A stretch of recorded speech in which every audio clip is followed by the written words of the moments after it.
Hey guys, Slow and Rusty here. I wanted to shoot a video on my 1983 280ZX. It's been a while since I've uploaded any new material in the car, and headed out for a drive today. Went to see my buddy Blake, and it's been running really well. And I was like, let me get under the car and show some details on the suspension and chassis work. It's stuff that it's typically difficult to detail and show in a video, so I thought let me jack the car up and show you guys some things that I've done over the years to improve the way the car handles. My friend Blake has also a 280ZX Turbo, and we were just talking about the fact that we feel that these cars handle even better than the S30 Datsun Zs, the 70 to 78 chassis 240, 260, 280Zs, especially once the suspension is set up right with the right springs, the right struts, in my case coilovers, bushings, just going through the entire chassis and making sure that you have really all the right components to complement the chassis and how light and nimble the actual car is, and also the weight distribution. So let me give you a quick run around. You guys have seen the engine, it's in other videos I have, so take a look at that. Nothing new there. Moving on to the front, I wanted to show the coilovers that I built.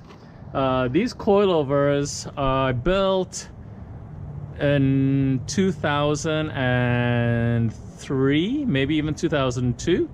So that's a long time ago, 17 years ago.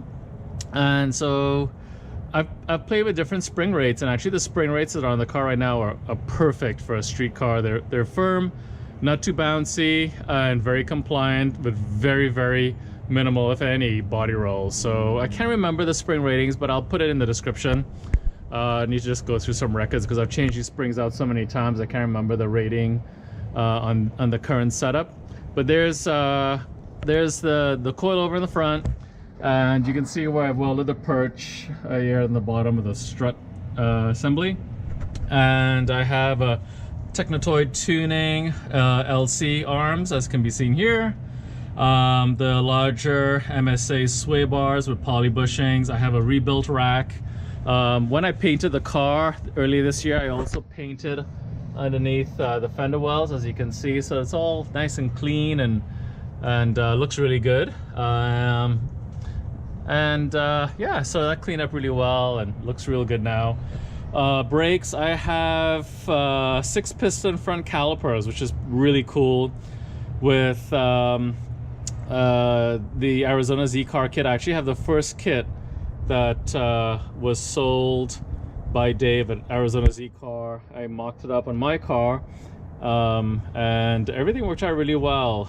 Nice to have some larger rotors. These are 2-piece rotors with aluminum hats. The rotors are actually very light, and it's great to have the stopping power. And then of course I have braided brake lines. So anyway, that's the front of the car. If you go underneath the car, I mean, everything is clean. There, I've powder coated pretty much everything that can be unbolted. The tension compression mounts, it's all painted under here as well. On the oil pan, I got creative one day and did a Z on the bottom of the turbo oil pan. And you can see my 3.5-inch exhaust from the elbow of the downpipe there all the way back, snakes its way all underneath the car. And let me get to the back of the car.